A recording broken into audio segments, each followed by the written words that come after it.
नमस्कार दोस्तों, मैं आलोक शर्मा आप सभी का स्वागत करता हूं आज के इस वीडियो में। और आज हम बात करने जा रहे हैं क्लास 8th साइंस का चैप्टर 2 के बारे में। और इस चैप्टर के जो आपको बुक में क्वेश्चन दिए गए हैं एनसीईआरटी में, उन क्वेश्चन को इस वीडियो के माध्यम से हम यहाँ पर डिस्कस करेंगे।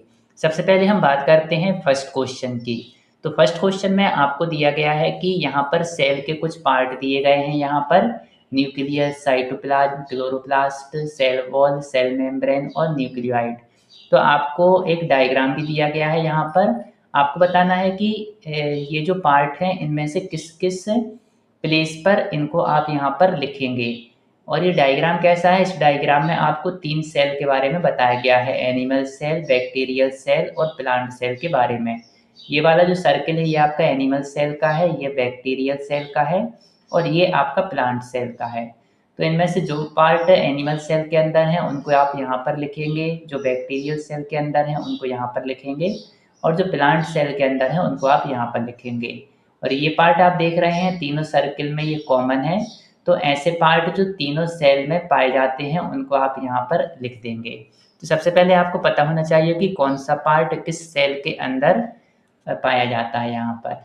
तो सबसे पहले कॉमन टू ऑल 3 पार्ट। तो ऐसे कौन से पार्ट हैं जो इन तीनों सेल में पाए जाते हैं, तो वो हैं आपके सेल मेम्ब्रेन और साइटोप्लाज्म। ये जो सेल मेम्ब्रेन है और साइटोप्लाज्म है, ये दोनों पार्ट आपके तीनों सेल में पाए जाते हैं। तो इसको आप यहाँ पर लिख देंगे। इसके बाद ऐसे कौन से पार्ट हैं जो केवल एनिमल सेल में पाए जाते हैं, तो ऐसे कोई भी पार्ट यहाँ पर नहीं है जो केवल और केवल एनिमल सेल में पाए जाते हैं, क्योंकि वो एनिमल सेल के साथ में ही और दूसरे सेल में भी पाए जाते हैं। इसके बाद हम बात करें यदि प्लांट सेल की, तो ऐसे कौन से पार्ट हैं जो केवल प्लांट सेल में पाए जाते हैं। तो जो सेल वॉल होती है और क्लोरोप्लास्ट होता है, ये दोनों पार्ट आपके केवल यहाँ पर प्लांट सेल में पाए जाते हैं। तो इसको आप यहाँ पर फिल कर देंगे, सेल वॉल और क्लोरोप्लास्ट। इसके बाद बैक्टीरियल सेल में कौन सा पार्ट पाया जाता है, तो इसमें पाया जाता है आपका न्यूक्लियोइड। ये केवल और केवल आपका बैक्टीरियल सेल में ही पाया जाता है। अब एनिमल सेल और प्लांट सेल, इन दोनों में कौन सा पार्ट कॉमन पाया जाता है, तो न्यूक्लियस। तो जो एनिमल सेल है और यहाँ पर प्लांट सेल है, इन दोनों के बीच में यहाँ पर आप फिल कर सकते हैं न्यूक्लियस, क्योंकि ये इन दोनों में कॉमन है और ये वाला जो पार्ट है ये तीनों में कॉमन है। तो इन सभी को हम यहाँ पर अलग से भी लिख दे रहे हैं कि जो न्यूक्लियस है वो आपका प्लांट सेल और एनिमल सेल में पाया जाता है। साइटोप्लाज्म कहाँ होता है, वो सभी सेल के अंदर होता है। और क्लोरोप्लास्ट क्या होता है, ये आपका केवल प्लांट सेल के अंदर पाया जाता है।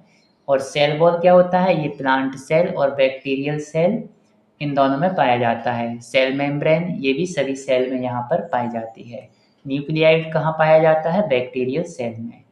तो इस प्रकार से आपको यहाँ पर फिल कर देना है। और ये डायग्राम भी मैंने यहाँ पर बना दिया है। ये आपकी एनिमल सेल और प्लांट सेल का डायग्राम है। ये आपकी जो प्लांट सेल होती है उसके सभी पार्ट यहाँ पर दिए गए हैं और ये आपका जो एनिमल सेल है उसके पार्ट यहाँ पर दिए गए हैं। तो इनमें आप देख सकते हैं कहाँ पर कौन सा पार्ट इनमें पाया जाता है। और ये डायग्राम आपको नहीं बनाना है, ये केवल मैंने समझने के लिए यहाँ पर बना दिया है। इसके बाद यहाँ पर सेकंड क्वेश्चन आपको दिया गया है। इसमें क्या है कि इसमें आपको 2 यहाँ पर टेस्ट ट्यूब हैं, ए और बी, ये जो आप देख सकते हैं यहाँ पर। इसके बाद इसमें क्या किया गया है, दोनों में शुगर सॉल्यूशन यहाँ पर लिया है। और जो टेस्ट ट्यूब बी है, ये टेस्ट ट्यूब जो बी आपको दिख रही है, इसमें क्या किया है, इसमें ईस्ट भी यहाँ पर मिलाया गया है। इससे क्या होगा, यहाँ पर इसको ईस्ट को मिलाने के बाद इन दोनों टेस्ट ट्यूब में यहाँ पर बलून को यहाँ पर लगा दिया गया है। ये आप देख सकते हैं, इसमें भी एक बलून लगा है और इसमें भी एक बलून लगा हुआ है। तो आपको क्या करना है यहाँ पर, और इसको फिर आपको रख देना है वार्म प्लेस पर, अवे फ्रॉम सनलाइट। इसको आप कहीं पर यहाँ पर रख देंगे और उसके बाद जब 3-4 दिन के बाद आप यहाँ पर उसको देखेंगे तो फिर आपको ऑब्जर्वेशन वहाँ पर करना है कि कुछ ऑब्जर्व करना है कि वहाँ पर क्या हुआ। तो यहाँ पर ऑब्जर्व किया गया कि जो आपका बलून यहाँ पे बी टेस्ट ट्यूब के अंदर था, तो वहाँ पे वो फूल जाएगा वहाँ पर। तो इसमें क्या हुआ, इससे आपने क्या निष्कर्ष निकाला यहाँ पर, और इस चीज़ को आप कैसे एक्सप्लेन यहाँ पर कर पाएंगे, ये यहाँ पर आपसे पूछा गया है। तो आपने क्या किया, 2 टेस्ट ट्यूब ली हैं ए और बी, दोनों में आपने शुगर सॉल्यूशन लिया है, और जो बी टेस्ट ट्यूब है इसमें आपने ईस्ट भी यहाँ पर मिला दिया है। इसके बाद इसको आपने कहीं पर रख दिया है और 3-4 दिन के बाद इसको ऑब्जर्व करेंगे, तो जो बी टेस्ट ट्यूब में जो बलून लगा हुआ है वो यहाँ पर फूल जाएगा। उसी को आपको यहाँ पे एक्सप्लेनेशन वहाँ पर देना है। ये आपको यहाँ पे ऑब्जेक्टिव टाइप्स यहाँ पे दिए गए हैं 4, इनमें से आपको सिलेक्ट करना है। तो इसका कारण क्या होता है, ये जो सी ऑप्शन आप देख रहे हैं, yeast produced a gas inside the test tube B which inflated the balloon. इसमें क्या होता है, जो ईस्ट होता है वो शुगर सॉल्यूशन के साथ यहाँ पर मिलकर वहाँ पर CO2 गैस बनाता है, कार्बन डाइऑक्साइड गैस। और ये प्रोसेस क्या कहलाती है, ये कहलाती है फर्मेंटेशन। और इस प्रोसेस में CO2 गैस निकलती है, कार्बन डाइऑक्साइड गैस, और इसी गैस के कारण ये बलून यहाँ पर फूल जाता है। तो ये इसका आंसर हो जाएगा सी। इसके बाद यहाँ पर जो सेकंड क्वेश्चन भी इसमें पूछा गया है कि यदि वो एक और टेस्ट ट्यूब लेती है, और ए और बी तो था, इसके बाद एक टेस्ट ट्यूब उसने और ले ली, और उसमें क्या किया, लाइम वाटर को उसमें फिल कर दिया है। कितना फिल किया है, 1/4 पार्ट। उसके बाद C remove the balloon from test tube B in such a manner that the gas inside the balloon did not escape. तो जो बी, ये जो फूला हुआ था बलून, इसमें से बलून को इस प्रकार से निकालना है कि वो गैस उसमें भरी रहे, और उस बलून को आपको बी में से निकाल कर अब आपको एक दूसरी टेस्ट ट्यूब में यहाँ पर उसको लगा देना है, और इसमें से गैस निकलनी नहीं चाहिए। इसमें से जल्दी से आप निकालेंगे और दूसरी टेस्ट ट्यूब में जल्दी से उसको लगा देंगे, और जिस टेस्ट ट्यूब में आप इसको लगाएंगे उसमें लाइम वाटर वहाँ पर रहेगा उसके अंदर। तो इससे क्या होगा यहाँ पर, तो C attach the balloon to the test tube with lime water and shook it well, what do you think C wants to find out. तो आपको बताना है कि यदि ऐसा करेंगे तो फिर क्या होगा, और वो क्या वहाँ पर ऑब्जर्व करना चाह रही है। तो ये इससे क्या होगा कि ये जो बलून है, बलून के अंदर CO2 गैस थी, और ये जो लाइम वाटर है, ये दोनों मिलकर यहाँ पे क्या होता है, एक मिल्की कलर का वहाँ पर बन जाता है, और इससे ये टेस्ट होता है कि उसमें CO2 गैस थी कि नहीं थी। तो CO2 गैस के लिए ये टेस्ट यहाँ पर इस प्रकार से किया जाता है। तो इसी को यहाँ पर हम आंसर में लिख देंगे कि सबसे पहले यहाँ पर लिखा है कि जब 3-4 दिन के लिए आप रखेंगे वहाँ पर, तो जो टेस्ट ट्यूब बी है उसका जो बलून है वहाँ पर ये फूल जाएगा, और जो ए टेस्ट ट्यूब थी उसका जो बलून है वो जैसा था वैसा ही वहाँ पर रहेगा, बी वाला वहाँ पर फूल जाएगा। और ये क्यों हुआ, क्योंकि जो शुगर सॉल्यूशन था टेस्ट ट्यूब बी में, वो उसमें आपने ईस्ट मिलाया था, तो उसमें वो फर्मेंटेशन की प्रोसेस वहाँ पर हो गई है, जिसके कारण CO2 गैस वहाँ पर प्रोड्यूस हुई है। इसी कारण वो बलून वहाँ पर फैल गया है। तो ये इसका आंसर हो गया सी वाला, जो मैंने अभी आपको समझाया था।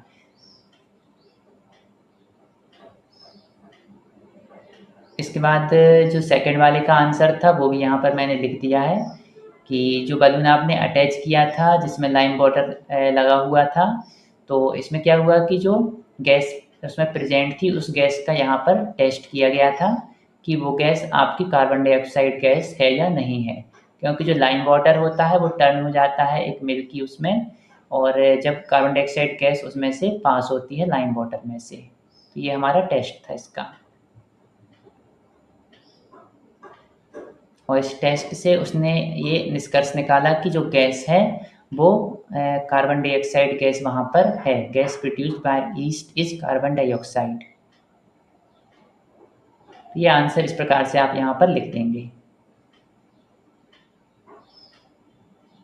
इसके बाद थर्ड क्वेश्चन में आपसे कहा गया है कि एक फार्मर है, वो क्या कर रहा है यहाँ पर, वो यहाँ पे 2 फसल यहाँ पर कर रहा है, क्रॉप्स कर रहा है, 2 खेती यहाँ पर कर रहा है, 2 अलग अलग चीज़ों की। तो फार्मर ने क्या किया, यहाँ पर प्लांट लगाए हैं वीट क्रॉप्स के, और उसमें वो क्या कर रहा है, नाइट्रोजन रिच फर्टिलाइज़र वहाँ पर डाल रहा है। कुछ उसने खाद उसमें डाली है जिसमें नाइट्रोजन ज़्यादा है, तो नाइट्रोजन रिच फर्टिलाइज़र वो डाल रहा है जब वो व्हीट क्रॉप्स यहाँ पर कर रहा है। और उसके बाद क्या कर रहा है, उसके बाद एक और फार्मर है वहाँ पर, उसने क्या किया है, बीन क्रॉप्स वहाँ पर लगाई है। जो बीन क्रॉप्स है तो उसने उसमें नाइट्रोजन फर्टिलाइज़र का यूज़ ज़्यादा वहाँ पर नहीं किया है।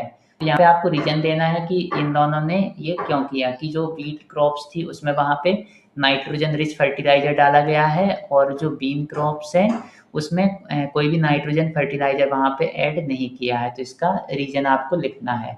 इसका रीज़न क्या होता है, क्योंकि ये जो आपकी बीट क्रॉप्स है इसमें नाइट्रोजन रिक्वायरमेंट होती है, और जो बीन क्रॉप्स है तो बीन क्रॉप्स में भी जब नाइट्रोजन की रिक्वायरमेंट होती है, तो इसकी जो रिक्वायरमेंट है बीन क्रॉप्स की, ये कैसे वहाँ पे कंप्लीट हो जाती है, पूरी हो जाती है। तो बीन क्रॉप्स की जो रूट होती हैं, जो जड़ें होती हैं, उसमें एक राइजोबियम पाया जाता है। तो राइजोबियम क्या करता है, जो एयर में नाइट्रोजन होती है उस नाइट्रोजन का वो यूज वहाँ पर कर लेता है, तो इसलिए इसकी रिक्वायरमेंट उससे पूरी हो जाती है बीन क्रॉप्स की। इसी को यहाँ पर आप लिखेंगे कि जो दो फार्मर हैं वो क्या कर रहे हैं, यहाँ पे दो अलग अलग मेथड का यूज कर रहे हैं, और जो प्लांट्स उनने लगाए हैं यहाँ पर। तो सबसे पहले यहाँ पे लिखा है कि जो व्हीट क्रॉप्स है उसमें बहुत ज़्यादा नाइट्रोजन की रिक्वायरमेंट होती है उसकी जो हेल्थी ग्रोथ है उसके लिए, और wheat plants can not take nitrogen directly from the air, और जो एयर है उससे डायरेक्ट वो नाइट्रोजन को वहाँ पर नहीं ले पाते हैं, इसलिए फार्मर ने वहाँ पे नाइट्रोजन रिच फर्टिलाइज़र ऐड किया है जिससे उसको नाइट्रोजन सप्लाई मिल पाए।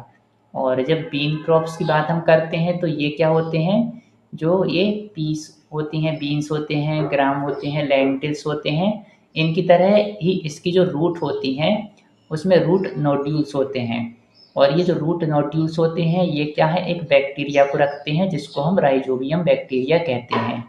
और जो राइजोबियम बैक्टीरिया है ये क्या करता है, जो एयर में नाइट्रोजन होती है उसको वो यूज कर लेता है, और उस नाइट्रोजन का यूज कर लेता है, तो वही नाइट्रोजन उस प्लांट के लिए उसकी रिक्वायरमेंट को पूरा कर देती है, और ये प्रोसेस हमारी नाइट्रोजन फिक्सेशन कहलाती है। तो इसमें नाइट्रोजन फिक्सेशन के बारे में भी आपसे पूछा जा सकता है। तो इसमें क्या होता है, जो रूट नोड्यूल्स होते हैं उसमें एक बैक्टीरिया होता है राइजोबियम, जो क्या करता है, एयर में से जो नाइट्रोजन है उसका यूज कर लेता है प्लांट के लिए, प्लांट को वो प्रोवाइड कर देता है, तो उसकी जो नाइट्रोजन की रिक्वायरमेंट होती है वहाँ पर वो फुलफिल हो जाती है, और ये कहलाता है नाइट्रोजन फिक्सेशन। तो यहाँ पे आपको ये याद रखना है, राइजोबियम के बारे में भी, नाइट्रोजन फिक्सेशन के बारे में भी, ये इसका आंसर है।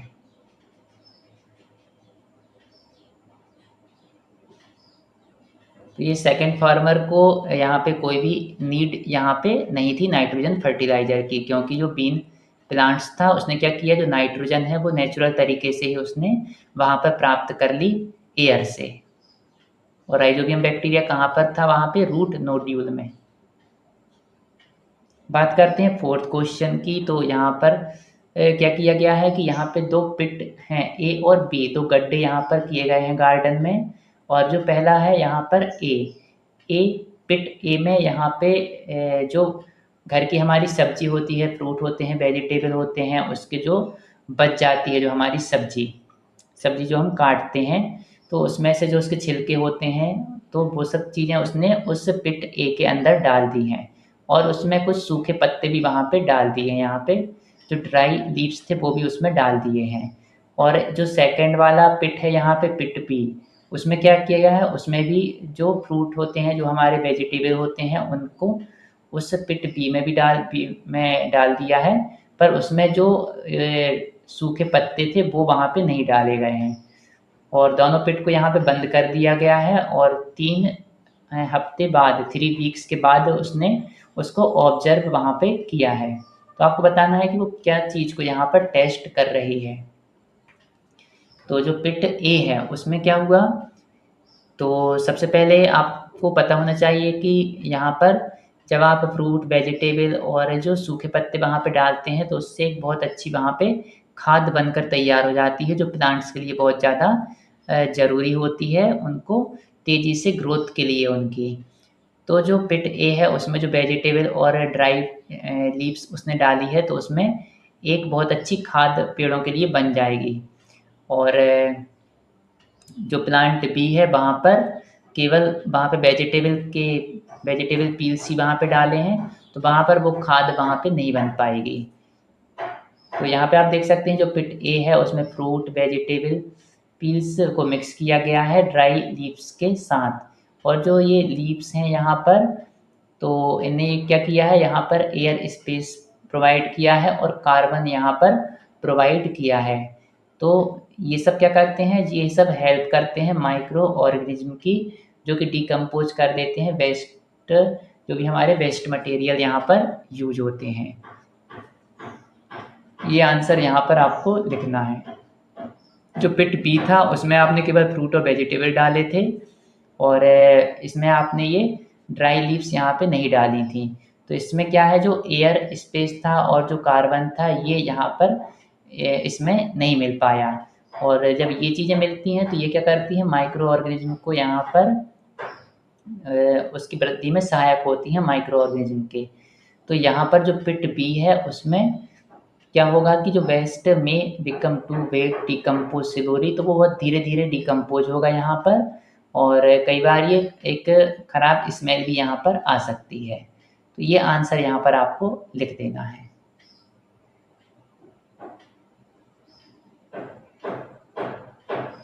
यहाँ पे ये बताया गया था कि ये किस चीज़ को टेस्ट कर रही है यहाँ पर। तो after 3 weeks she is comparing both pits to see which pit forms compost faster and better, कि किसमें कंपोस्ट ज़्यादा तेज़ी से वहाँ पर बना और अच्छा बना, इस चीज़ को वो यहाँ पे टेस्ट कर रही है। तो किसमें बनेगा, जिसमें आपने वेजिटेबल, फ्रूट, वेजिटेबल और ये ड्राई लीव्स जिसमें डाली थी उसमें बहुत अच्छे से ये कंपोस्ट बन जाएगा और बहुत अच्छा बनेगा। जो खाद रहती है पेड़ पौधों को ज़रूरी रहती है वो आपकी इसमें पिट ए में बहुत अच्छे से बनेगी। इसका आंसर आप इस प्रकार से लिख सकते हैं। इतना डिटेल में जब आप लिखेंगे तब आपको अच्छे नंबर यहाँ पर मिलेंगे। इसके बाद बात करते हैं यहाँ पर 5th क्वेश्चन की। तो आपको आइडेंटिफाई करना है कुछ माइक्रो ऑर्गेनिज्म को जिनके बारे में यहाँ पर आपको हिंट दी गई है। तो पहली हिंट दी गई है कि ये इन्वायरमेंट में ये सब जगह होता है। I live in every kind of environment and inside your gut, और आपके गट में भी ये पाया जाता है। तो ये होता है बैक्टीरिया। बैक्टीरिया आप देखेंगे ये लगभग सभी जगह आपको मिल जाता है, सॉइल, वाटर, एयर, और हमारी जो इंटेस्टाइन होती है, गट होते हैं, वहाँ पर भी ये बैक्टीरिया पाए जाते हैं। सेकंड में है I make bread and cake soft and fluffy. तो जो केक होते हैं वो बहुत सॉफ्ट बनते हैं, किसके कारण, ईस्ट के कारण। ईस्ट क्या करता है, ये हेल्प करता है फर्मेंटेशन में और प्रोड्यूस करता है कार्बन डाइऑक्साइड गैस को, जो कि जो हमारा आटा रहता है, डो जो रहता है, उसको फुलाने में उसमें वो हेल्प करता है। थर्ड में क्या है, I live in the roots of pulse crops and provide nutrients for their growth.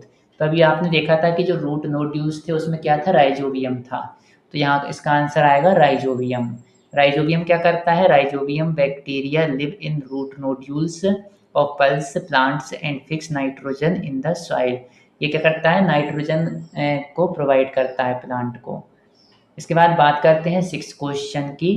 तो यहाँ पर आपको एक एक्सपेरिमेंट बना के लिखना है जो माइक्रो ऑर्गेनिज्म को टेस्ट करे। Micro organism need optimal temperature, air and moisture for their growth. एक ऐसा एक्सपेरिमेंट आपको बनाकर लिखना है जिससे पता चले कि जो माइक्रो ऑर्गेनिज्म होते हैं ये आपके टेम्परेचर, एयर और मॉइस्चर, इन तीनों का इस पर इफ़ेक्ट पड़ता है इनकी ग्रोथ पर। तो ये एक्सपेरिमेंट हमने लिख दिया कि इस एक्सपेरिमेंट में हम बताएंगे कि जो माइक्रो ऑर्गेनिज्म है उनको प्रॉपर टेम्परेचर, एयर और मॉइस्चर की रिक्वायरमेंट यहाँ पर रहती है। तो इसमें मटेरियल के लिए आप 2 ब्रेड यहाँ पर ले सकते हैं, थोड़ा सा पानी लेंगे यहाँ पर और 2 प्लास्टिक के बैग ले लेंगे या कंटेनर ले लेंगे। सबसे पहले आप क्या करेंगे, ब्रेड के ऊपर यहाँ पे थोड़ा सा पानी को यहाँ पर छिड़क देंगे यहाँ पे, और इसके बाद इनको आप कहीं पर भी रख देंगे वार्म प्लेस पे, थोड़ा सा गर्म स्थान जो होगा वहाँ पर इसको आप रख देंगे। और 2 ब्रेड लिए हैं तो 1 ब्रेड को आप रेफ्रिजरेटर में रख देंगे किस ठंडे स्थान पर। इसके बाद इनको आप पैक कर देंगे और cover 1 bag loosely so air can enter and seal the other tightly. एक बैग को थोड़ा सा लूज करेंगे जिसमें उसमें एयर एंटर हो सके और दूसरे को आप बहुत टाइट वहाँ पे पैक कर देंगे। और 3-4 दिन के बाद आप देखेंगे तो फिर आपको यहाँ पे क्या ऑब्जर्व कर पाएंगे आप यहाँ पर, तो आप देखेंगे कि जिस ब्रेड को आपने वार्म प्लेस पे रखा था जिसमें कुछ एयर भी जा रही थी और कुछ मॉइस्चर भी वहाँ पे डेवलप हो रहा था, तो वो क्या करेगा यहाँ पे मोल्ड क्विकली, तो उसमें आप देखेंगे ऐसी फफूंद सी लग जाती है, मोल्ड उसमें बहुत जल्दी वहाँ पे जमा हुआ दिखाई देगा। और जिस ब्रेड को आपने कूल प्लेस पे रखा था, रेफ्रिजरेटर के अंदर रखा था, जहाँ पे एयर भी बहुत ज़्यादा उसको नहीं मिल पा रही थी, वहाँ पे किसी भी प्रकार का मोल्ड वहाँ पे आपको ग्रोथ होता हुआ ज़्यादा नहीं दिखेगा।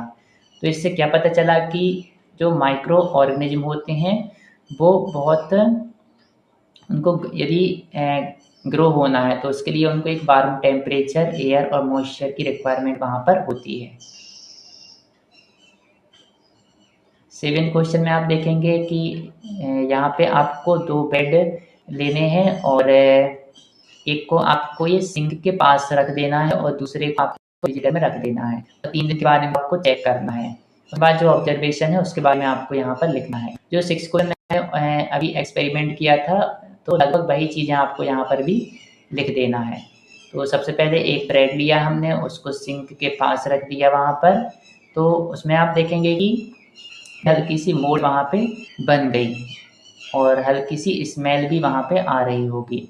और जिसको आपने रेफ्रिजरेटर में रखा था वहाँ पर बहुत कम या बिल्कुल भी मोल्ड उसमें ग्रोथ नहीं हुई होगी। तो इसका रीज़न क्या है, क्योंकि जो सिंक के पास जो रखा था आपने ब्रेड, उसको क्या हुआ वहाँ पे यूजली वार्म और वहाँ पे मॉइस्चर भी मिला और एयर भी मिला, जिसके कारण माइक्रो ऑर्गेनिज्म बहुत जल्दी से ग्रो हो गए और इस कारण उसमें वो मोल्ड वहाँ पे आपको देखने को मिल रही थी। और इसके बाद जो रेफ्रिजरेटर में आपने रखे थे तो वहाँ पे माइक्रो ऑर्गेनिज्म बहुत ही धीरे-धीरे ग्रो हुए, इसलिए या बिल्कुल भी ग्रो नहीं हो पाए, जिसके कारण वहाँ पे आपको किसी भी प्रकार का मोल्ड वहाँ पे नहीं दिख रहा था। तो यही आपका आंसर हो जाएगा कि माइक्रो ऑर्गेनिज्म को वार्म टेम्परेचर, मॉइस्चर और एयर की रिक्वायरमेंट वहाँ पर होती है, ये वो ऑब्जर्व वहाँ पर करेगी। इसके बाद 8th क्वेश्चन में आपको कहा गया है कि एक स्टूडेंट ने ऑब्जर्व किया है कि जो कर्ड होता है, जो दही होता है, उसके लिए आप 1 दिन के लिए रख देंगे या कुछ दिन के लिए रख देंगे तो बहुत ज़्यादा वहाँ पे वो खट्टा हो जाता है। तो what can be 2 possible explanation for this observation. तो इसमें क्या होता है कि जो माइक्रो ऑर्गेनिज्म होते हैं वहाँ पे बहुत तेज़ी से ग्रोथ कर जाते हैं। तो जो ग्रोथ ऑफ बैक्टीरिया है ये इसका कारण है। जो कर्ड होता है, curd contains lactobacillus bacteria. Curd में कौन सा बैक्टीरिया होता है? लैक्टोबैसिलस। और जब कर्ड को आप ऐसे बाहर रख देते हैं तो ये बैक्टीरिया बहुत तेज़ी से वहाँ पर ग्रो कर जाता है और यही कारण है कि वो उसका स्वाद हमको वहाँ पे हल्का सा खट्टा यहाँ पर लगता है। और 2 रीज़न लिखना था तो एक रीज़न ये हो जाएगा मोर लैक्टिक एसिड प्रोडक्शन। जो बैक्टीरिया होता है the bacteria convert more milk sugar lactose into lactic acid. जो मिल्क शुगर में होती है लैक्टोज, इसको वो लैक्टिक एसिड में यहाँ पर कन्वर्ट कर देता है बैक्टीरिया और इसके कारण क्या होता है कि जो कर्ड का टेस्ट है वो ज़्यादा वहाँ पर खट्टा वहाँ पर लगता है हमको। इसके बाद 9th क्वेश्चन में आप देखेंगे कि आपको एक सेटअप यहाँ पर दिया गया है, उसको देख के आपको कुछ क्वेश्चन के आंसर यहाँ पर देना है। तो सबसे पहले फर्स्ट क्वेश्चन में आपसे पूछा गया है कि इसमें आप देख सकते हैं warm sugar solution plus yeast, इन दोनों को मिलाया है और यहाँ पे लाइम वाटर है इस टेस्ट ट्यूब में। ये आपको एक एक्सपेरिमेंट दिया है। तो यहाँ पर आप देख सकते हैं कि जो ये फ्लास्क ए है, इसमें जो शुगर सॉल्यूशन है और जो ईस्ट है, ये दोनों मिलके क्या करते हैं? फर्मेंटेशन की प्रोसेस करते हैं। यहाँ पर यही लिखा है कि in flask A sugar solution is fermented by yeast. Yeast के द्वारा ये फर्मेंटेड हो जाएगा यहाँ पर। इसके बाद क्या होगा, टेस्ट ट्यूब बी में lime water turns milky after 4 hours because CO2 is produce and react with lime water. अब इन दोनों, जब वार्म शुगर सॉल्यूशन और ईस्ट ये दोनों मिलकर यहाँ पे CO2 गैस बना देंगे। CO2 गैस यहाँ से जाएगी यहाँ पर, और यहाँ इस टेस्ट ट्यूब के अंदर लाइम वाटर है, तो इसके अंदर जैसे ही वो मिलेगी तो यहाँ पे एक मिल्की कलर का आपको यहाँ पर दिखाई देगा। यही चीज़ यहाँ पर लिखी है। सेकंड क्वेश्चन में आपसे पूछा गया था कि जो टेस्ट ट्यूब भी है उसमें आप 4 घंटे बाद यदि ऑब्जर्व करेंगे तो आपको क्या दिखेगा। तो यहाँ पर मिल्की कलर का, यहाँ मिल्की कलर का आपको यहाँ पे दिखने लगेगा यहाँ पर। थर्ड क्वेश्चन में आपसे पूछा गया है कि क्या होगा यदि yeast was not added in flask A. यदि ए में आप ईस्ट को ऐड नहीं करते तो फिर क्या होता। तो फिर यहाँ पर क्या होता है, यदि ईस्ट को ऐड नहीं करते तो फर्मेंटेशन की प्रोसेस ना होती, और फर्मेंटेशन की प्रोसेस यदि ना होती तो क्या होता, CO2 गैस नहीं बनती। तो CO2 गैस नहीं बनती तो फिर लाइम वाटर में यहाँ CO2 गैस नहीं मिलती। तो क्या होता है, यहाँ पर जो लाइम वाटर है जैसा है वो उसी प्रकार का वहाँ पर बना हुआ रहता, अनचेंज रहता, वो मिल्की कलर में कन्वर्ट नहीं होता। ये इसका यहाँ पर आंसर है। तो यदि आपको मेरा वीडियो पसंद आया हो तो इसको लाइक अवश्य करें, और यदि आपने अभी तक मेरे चैनल को सब्सक्राइब नहीं किया है तो मेरे चैनल को सब्सक्राइब अवश्य करें। आपने मेरे वीडियो को देखा इसके लिए बहुत बहुत धन्यवाद। Thank you.